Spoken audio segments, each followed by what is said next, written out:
Chapter 38. Trypticon Station's impact, on the edge of the Mithruk Sea, caused a visible shockwave that propagated across Cybertron's surface like an earthquake. The ruins of Crystal City shattered into even smaller pieces. The titanium turnpike heaved and twisted into what looked like a roller coaster. Landslides occurred across the heaving spines of the Manganese Mountains, and the shock was felt as far away as Yakon and, in the other direction, Stanix and Con. The visible fireball rose blazing to the limits of Cybertron's atmosphere before it dissipated into a layer of smoke that began to enclose the northern hemisphere of the planet, walling it off from orbital observation. On the ground, observers initially thought that Optimus Prime and the rest of the crew of the 8-track had been destroyed with Trypticon. Then it became clear that one largish piece of debris shed by the station just before impact, when the stresses from its journey through the atmosphere were at their highest, was not just a piece of debris.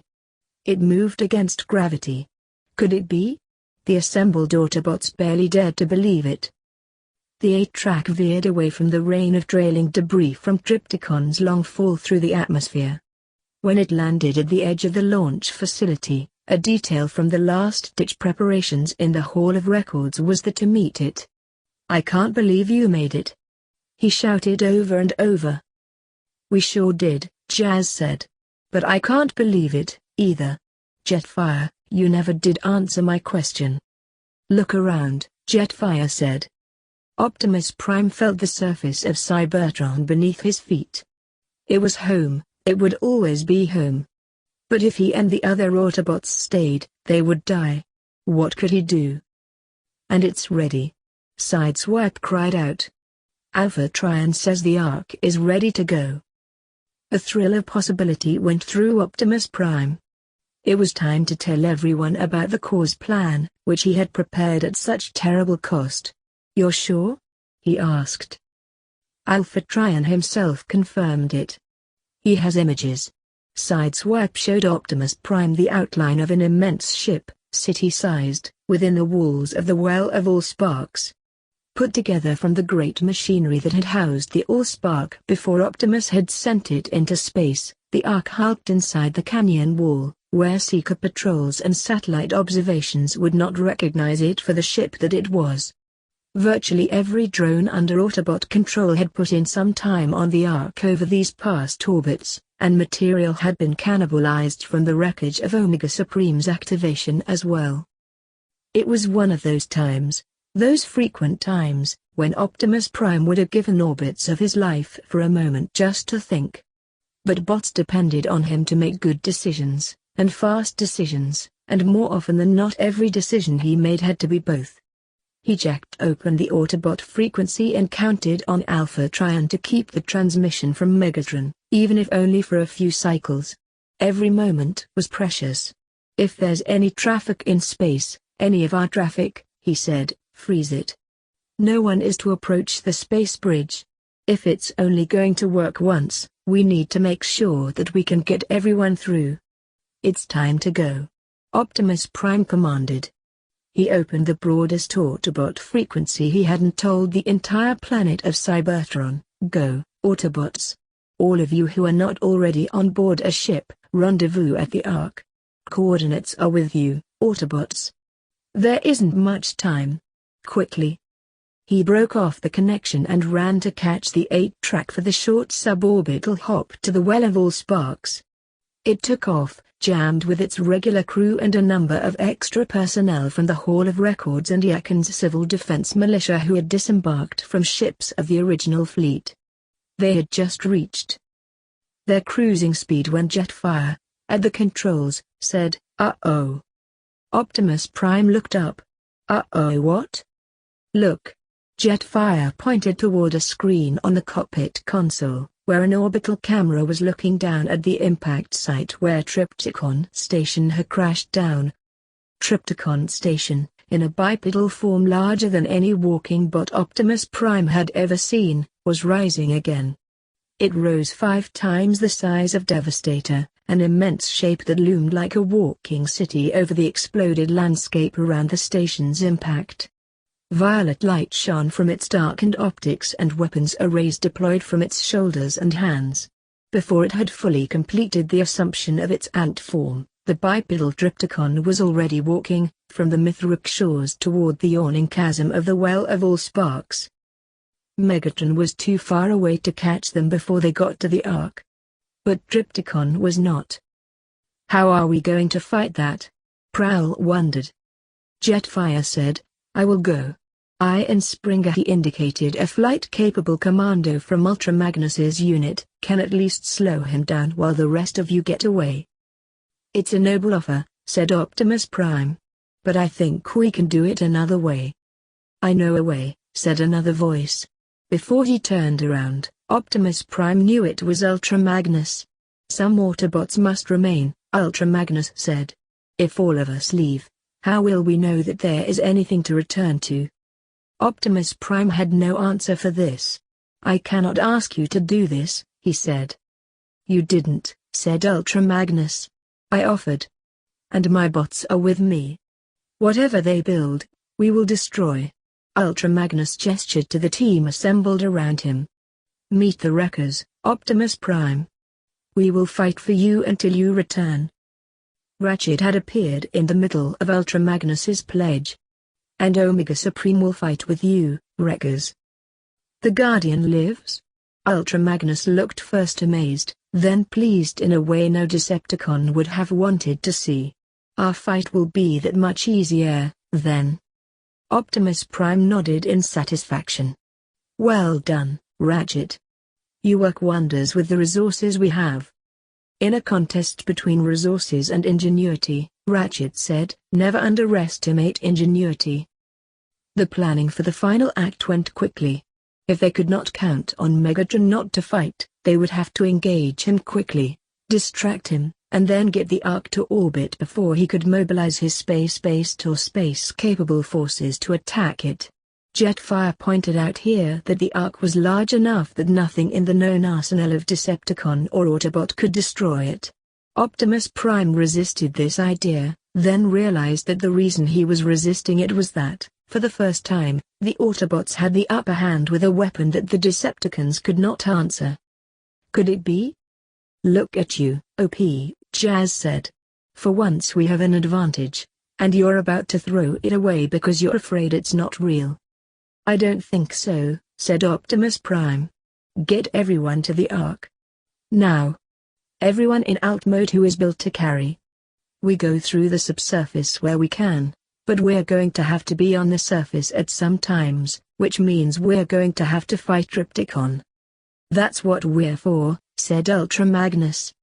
Optimus Prime shook his head, reconsidering his earlier acceptance of Ultra Magnus's offer. It can't be just you. Ultra Magnus stood, and his commando wreckers stood with him. It sure can, he said. All due respect, Optimus Prime, there's not another Autobot who can fight like me, and there sure isn't another Autobot team that can fight like this one. You send us out and tell us when to make the move, we'll make sure that Trypticon never comes near you while you're getting the Ark loaded up. That's a promise. Optimus Prime put both hands on Ultra Magnus's shoulders. We do not deserve your courage, he said.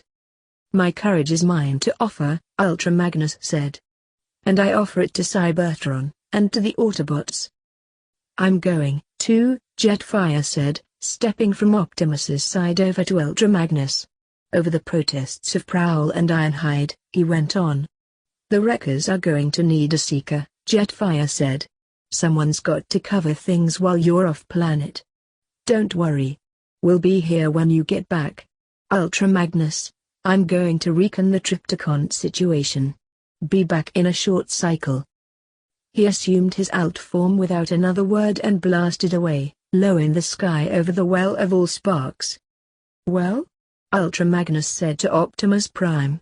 Aren't you going to go after him? Optimus Prime shook his head. No. We're fighting for self-determination. And he has made a courageous choice. I think we should respect it by getting as many Autobots safely to the stars as we can. They stepped back from each other. I will give you the signal, Optimus Prime said. Ultra Magnus, followed by his wreckers, left the Hall of Records. Optimus Prime wondered if he would ever see them again. "Did we not have this conversation before?" Alpha Trion asked. He made no effort to disguise his irritation. "Alpha Trion, I beg you. Come with us. Your wisdom will stand us in good stead over the course of our voyaging. You remember when Cybertronians reached out into the universe once before? None of us do." Optimus Prime stayed in the doorway of Alpha Trion's study. As always, the book lay open on his desk, and Trion's quill lay next to it.